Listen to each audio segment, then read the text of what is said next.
Thank you, Mr. President. Mr. President, I'm honestly shocked to be sitting here today. I'm shocked by the focus of this briefing. I'm shocked by the blatant lies being spread. I'm shocked at the utter dissonance from the reality on the ground. But most of all, I am shocked by this Council's willingness to waste its time focusing on such a marginal extremist phenomenon, while the entire region is on fire. And the true reason for this raging fire receives complete silence here. Council members, just yesterday morning, rockets were fired from Lebanon at population centers in Haifa and Akko in northern Israel. 2 days ago, rockets were fired at the northern Israeli city of Kiryat Shmona. And 3 days ago, Hezbollah fired guided anti-tank missiles at St. Mary's Church in the Western Galilee, injuring 11 people. Yet, these brazen attacks on civilians, towns, cities, and holy sites do not warrant an urgent briefing here in this Council. Do these attacks sound like a mere spillover? Is this violence occurring magically on its own? Is it not clear that genocidal terrorists are seeking to murder Israeli citizens every single day? Every single day. This Council is quick to show solidarity with civilians across the Middle East, so long as they are not Israelis. In fact, hardly a week goes by without some meeting regarding the protection of civilians in Gaza, and not a week passes without the UN and its officials calling to shield Lebanon and Syria. So why, when it comes to innocent Israeli civilians being targeted in northern Israel every day by Hezbollah, Hamas, and other Palestinian organizations, is this Council silent? Why have you not condemned the rocket fire from Lebanon, Syria, and Yemen? The situation in northern Israel is reaching a point of no return. Every day, innocent Israelis are under attack. If these attacks persist, Israel will ensure these acts of terror stop. So why have you not spoken up? Why have you not demanded that Lebanon take action to prevent terror attacks being carried out from their territory? Why is it that the UN remains silent in the face of terror only when it is directed against Israel? 50,000 Israeli civilians were displaced along the northern border because of the Iranian-backed attacks by Hezbollah from Lebanon. These attacks are a flagrant violation of Israel's sovereignty, of international law, and of Security Council resolutions, in particular 1701. If these attacks continue, I reiterate, the situation will escalate and may lead to a full-scale war. Lebanon must be held accountable for the aggression carried out from its territory. And let me be clear again, Israel will defend itself. I have warned this Council countless times, sent letters, but instead of discussing this clear and present threat to security of the Middle East, we are here again discussing a marginal issue which is a result of the conflict, but not its root cause. Council members, Israel is currently fighting a war for its very future against genocidal Hamas terrorists who committed the most widespread massacre of Israelis.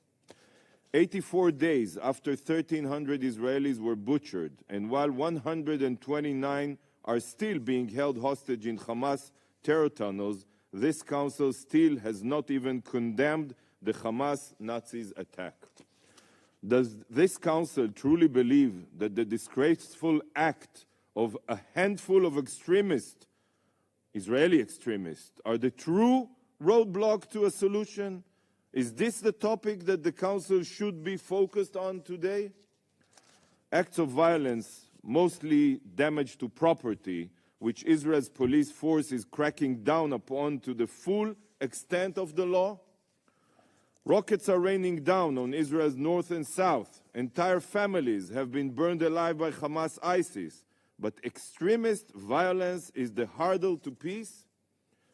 There were no Israelis in the West Bank in 1948. There were no Israelis in the West Bank in 1967. Yet, the Palestinians and Arab countries still sought to annihilate Israel. Do you not see the absurdity? When will you address the true obstacles for peace in our region? Colleagues, last week there were 4 instances of extremist violence against Palestinians in Judea and Samaria. 4.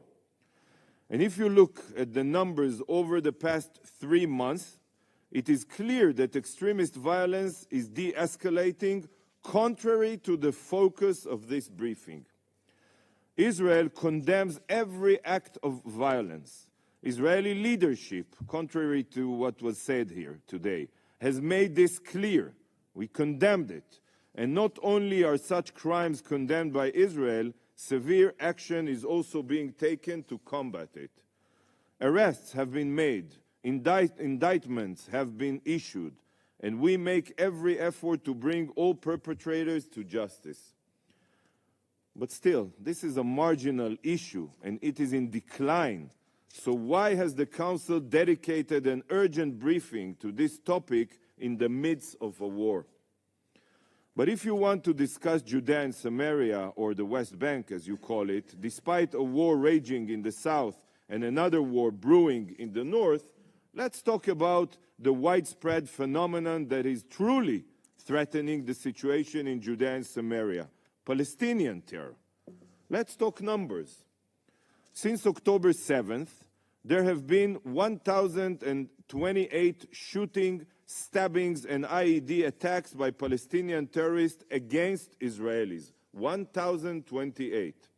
In the same period, there have been 2,118 rock-throwing attacks and Molotov cocktails firebombings by Palestinian terrorists on Israelis. This is the reality. In less than 3 months, there were over 3,000 Palestinian terror attacks. Over 3,000. Over 15 times more than the incidents of extremist Israeli violence in the same time frame.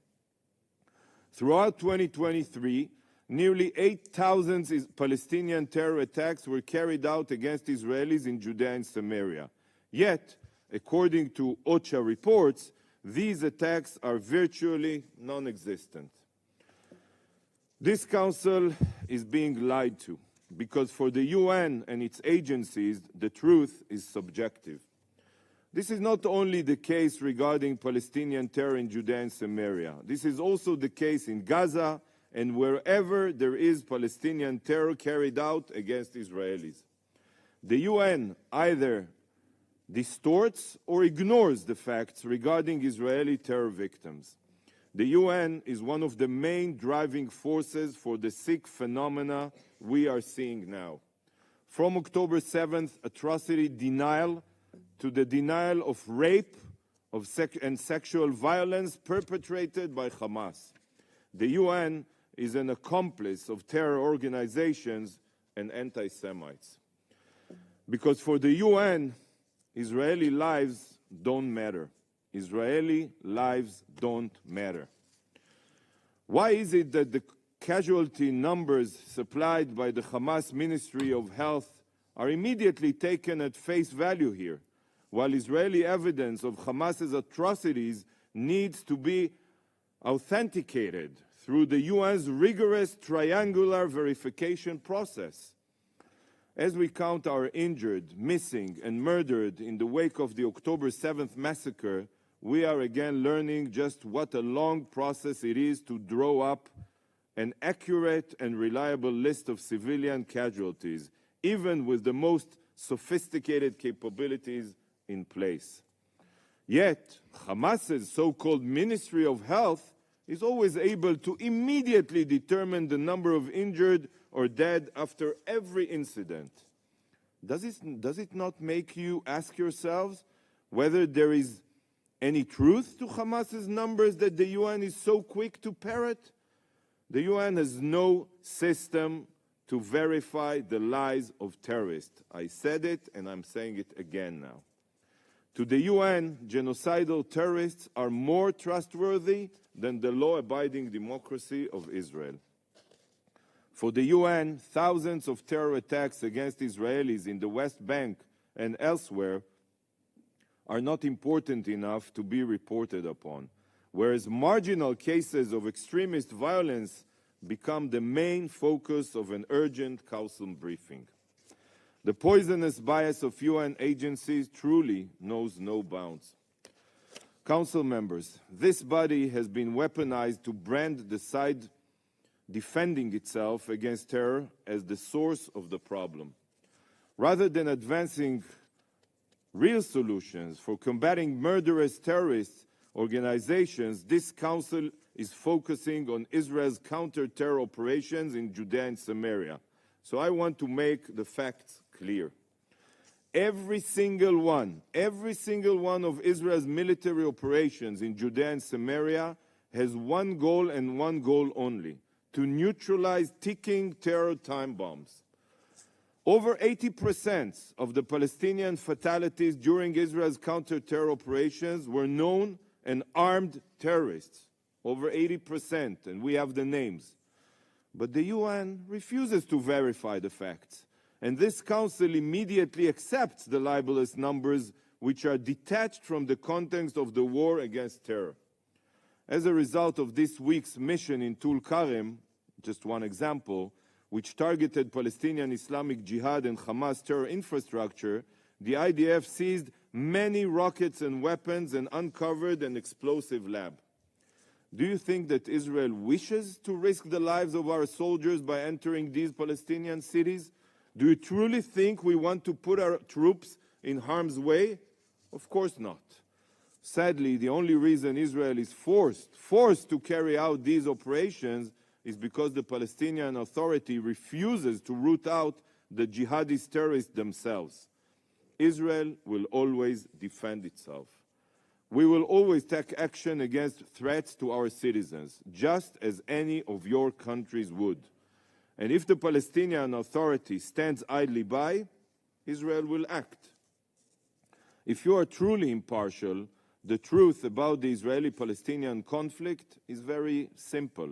And Israel's former Prime Minister, Golda Meir, summed it up in the past with perfect clarity. And I quote, "If the Arabs, in our case the Palestinians, lay down their weapons today, there would be no more violence. If the Jews put down their weapons today, there would be no more Israel." And I think you know it in your hearts. Ever since the UN adopted the partition plan in 1947, every enemy of Israel who laid down their arms and chose to live side by side with us was met with immediate coexistence and peace. It is not by chance that the conflict with the Palestinians continues to this day.